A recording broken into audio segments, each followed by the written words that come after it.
What's up guys, bienvenue dans cette nouvelle vidéo avec le Yandé. Aujourd'hui je vais vous montrer comment connecter et interfacer la Raspberry et un lecteur RFID, NFC RFID, et aussi comment pouvoir faire de la lecture et de l'écriture. Donc un lecteur RFID est un device ou bien un sensor que vous pouvez voir quelque part là. C'est une sorte de capteur par radiofréquence qui va par exemple utiliser des tags ou des badges pour pouvoir soit faire des autorisations, soit par exemple lire des données, etc. Donc on verra dans cette vidéo comment l'utiliser avec une Raspberry Pi et comment utiliser facilement un programme Python pour pouvoir faire des lectures et des écritures. Donc voilà le sujet de cette vidéo et je vous dis tout à l'heure pour la partie interfacing. Ensuite on passe au codage. What's up guys, nous nous retrouvons pour le côté pratique et là nous avons cet emballage là.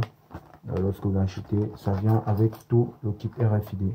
Voilà, vous avez le lecteur récepteur, comme ça je vais mettre pour que ce soit un peu moins flou.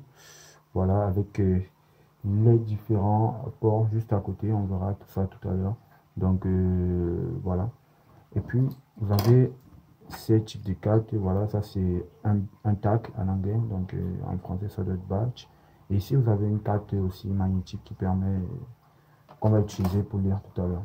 Aussi vous aurez besoin de ça. Voilà, il s'agit n'est-ce pas des pins de connexion codés. Voilà, donc c'est pas cher.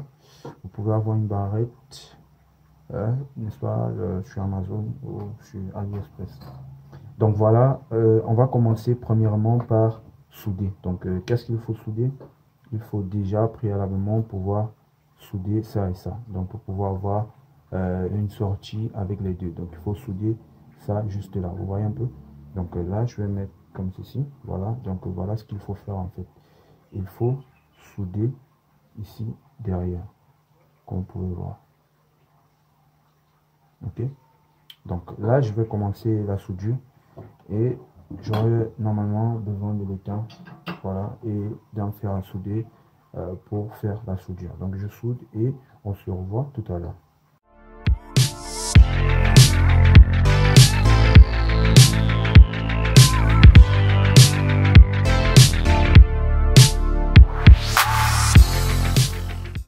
Ok, quand c'est soudé, vous pouvez voir qu'il y a une erreur de soudure à ce niveau. C'est pas une erreur en tant que telle, ça va donner, mais c'est un peu plus gros que les autres. Ok, donc juste pour petit bonus, lorsque vous faites du soudage de ce genre de truc, ne mettez pas l'étain avant de souder. Donc vous mettez le fer à souder sur la tête du pin, puisque ça ressort de l'autre côté là. Vous mettez juste l'étain là-dessus. Ensuite vous venez poser, vous mettez le fer, pardon. Donc si je considère que ça c'est mon fer, donc je le mets juste là comme ça. Et je vais mettre l'étain en bas. Ok, ça s'incorpore et ça arrête directement. Ok, tout juste comme ça. Voilà, c'est fait. Donc j'ai mon récepteur, mon récepteur qui est déjà soudé. Ok, maintenant je peux mettre bien sûr des pins avec des jumpers de connexion. Je peux mettre des jumpers de connexion pour pouvoir assembler le tout avec la Raspberry. Ok, donc voilà, puisque c'est connecté. Donc voilà, lorsqu'on a connecté, on a bien connecté la chose. Maintenant, je vais juste utiliser des jumpers, des connecteurs. Vous le connaissez, femelle. Ok, désolé. Donc là, je vais commencer par le VCC, donc le 3,3 volts, qui est le premier juste ici. Je vais vous montrer. Voilà, le premier juste là. Donc je connecte d'abord mon VCC. Sur le focus, voilà. Ok, donc je connecte d'abord ce VCC avec le pin 1. Donc à noter que pour ce tutoriel, je vous parle du pin 1 plutôt. Donc je vais prendre en termes de pin physique. Donc voilà, ce 3,3 volts qui est de ce côté là. Voilà, donc de ce côté bien sûr. Donc puisqu'il y a deux côtés, donc voilà, vous pouvez voir plus amplement comme ceci. Voilà. Ok, donc je connecte avec ce côté là premièrement. Donc voilà, 3 volts. Et ensuite je vais chercher le neutre, donc le neutre qui est le ground, et le ground ici c'est le troisième. Voilà, vous pouvez lire. Donc, vous pouvez lire les indications juste là. Hein. Donc, je vais connecter avec le troisième ground. Et là, je vais connecter ce ground avec le sixième pin. Donc, quand je parle des pins, c'est les pins physiques. Donc, le bot, pin physique. Donc, c'est le 6. Donc, le troisième juste ici. OK? Voilà, c'est fait. Donc, le troisième juste ici. Voilà. OK. Donc, après l'avoir fait, je vais connecter le SCK. OK? SCK, je vais prendre le SCK qui est voilà, qui est celui-ci.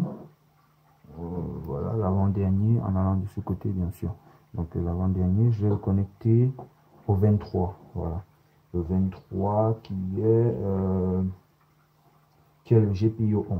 Voilà, le 23 physique. Donc là, je viens de ce côté et je vais compter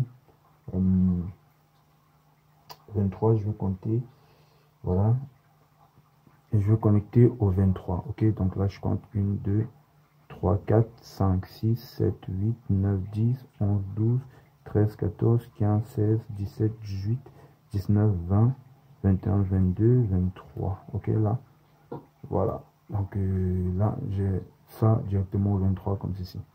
Voilà, donc après ça, je vais utiliser le MOC. Donc, Movi. Voilà.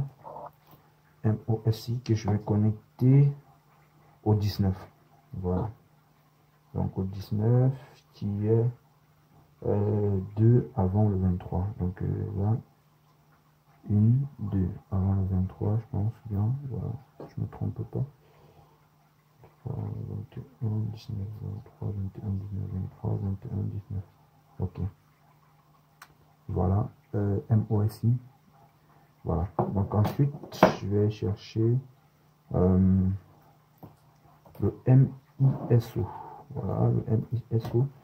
Je vous le rappelle bien, hein, si vous avez besoin de la description technique, vous allez sur le site Yandef ou tout simplement sur le GitHub du code correspondant et vous verrez. Donc, pas besoin de trop insister, trop regarder.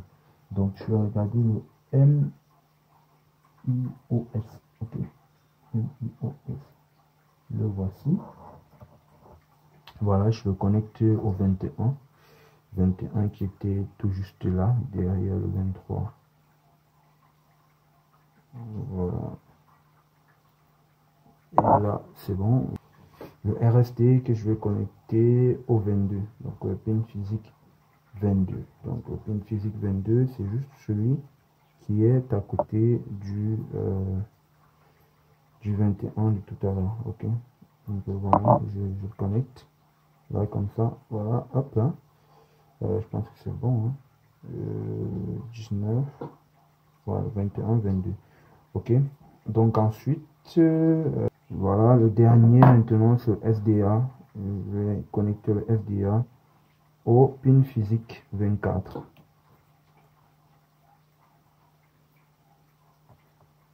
Voilà, SDA au pin physique 24. Donc là, on avait 22, 23, 24. Donc c'est là, tout juste là. Voilà. Voilà. OK, donc vous voyez ce pin physique IRQ qui n'a pas été utilisé. Bien sûr, c'est fait consciemment. Là, tout est bien connecté. On va passer maintenant au code.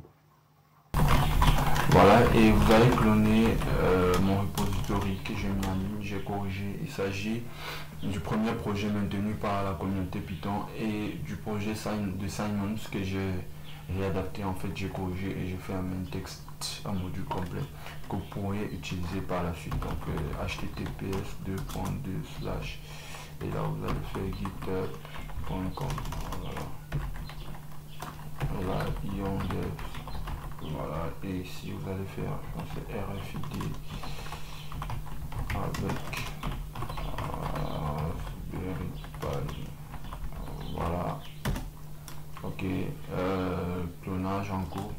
Et là, je vais entrer dans la chose en question. Voilà. Donc, à l'intérieur, vous avez quelques fichiers. On a le fichier MEFR, voilà, Compile. Donc ce fichier contient, en fait ce fichier c'est celui qui est maintenu par la communauté. Donc il manipule directement les cartes RFID du lecteur. Donc voilà, donc il va manipuler ce type, manipuler les mémoires, etc. en hexadécimal. Donc vous pouvez voir les emplacements de mémoire, mais c'est du Python. Voilà. Et ensuite on a le module de Simons que j'ai corrigé avec les relatives import et tout. Donc voilà le module, il s'agit des différentes fonctions d'utilisation que j'ai réadapté pour notre utilisation. Donc voilà, et là il y a aussi un main que j'ai mis pour vous, juste question de faciliter la tâche, très simple de l'utilisation de ces simples fichiers. Ok, donc là ce qu'on va faire maintenant c'est déjà de tester ce main.py. Okay, on va d'abord aller voir ce qu'il y a dans le main.py. Voilà, donc voilà ce qu'il y a dans le main.py. On va faire une sorte de lecture. Ok, donc on va faire déjà une lecture et là je vais exécuter le tout et là je fais python main.py. Voilà,